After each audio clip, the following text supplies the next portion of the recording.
அனைவருக்கும் கணித வணக்கம்.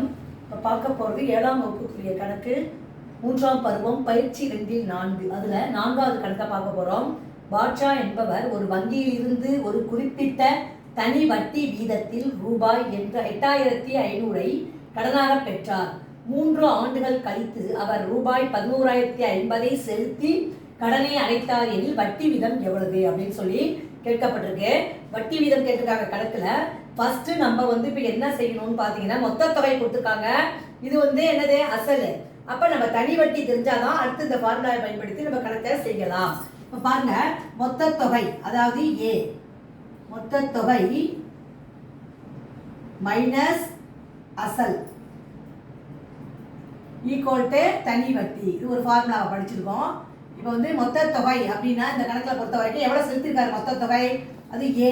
மொத்த தொகை ஏ மைனஸ் பி ஈக்குவல் டு ஐ தனி வட்டி.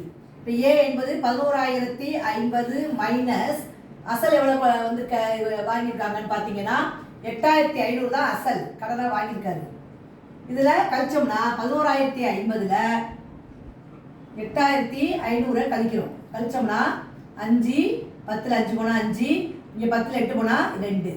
அப்போ 2550 இதான் ஐ. இப்போ நம்ம வட்டி வீதம் கேட்டிருக்காங்க. R is equal to 100 into I divided by P into N. இந்த ஃபார்முலாவில் இந்த கணக்கை பயன்படுத்தி போட போகிறோம்.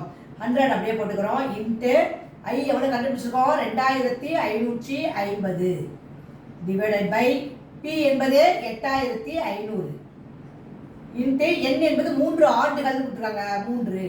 இப்போ நம்ம என்ன செய்யணும், இந்த 2 பூஜ்ஜியத்துக்கு இந்த 2 பூஜ்ஜியத்தை அடிச்சுட்டேன். இப்போ பார்த்தீங்கன்னா 5 பால் அடிக்கிறேன். ஓரஞ்சு 5 மீதி 3 35ல் 7 5 35. இங்கே 5 பால் அடித்தோம்னா 5 25 ஓரஞ்சு 5 0.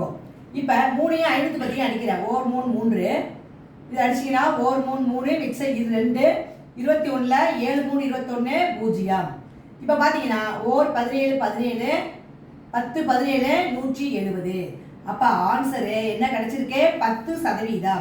அதாவது வட்டி வீதம் ஈக்குவல் டு 10% என்பதே இந்த கணக்குக்குரிய விடையாகும். புரிஞ்சுங்களா?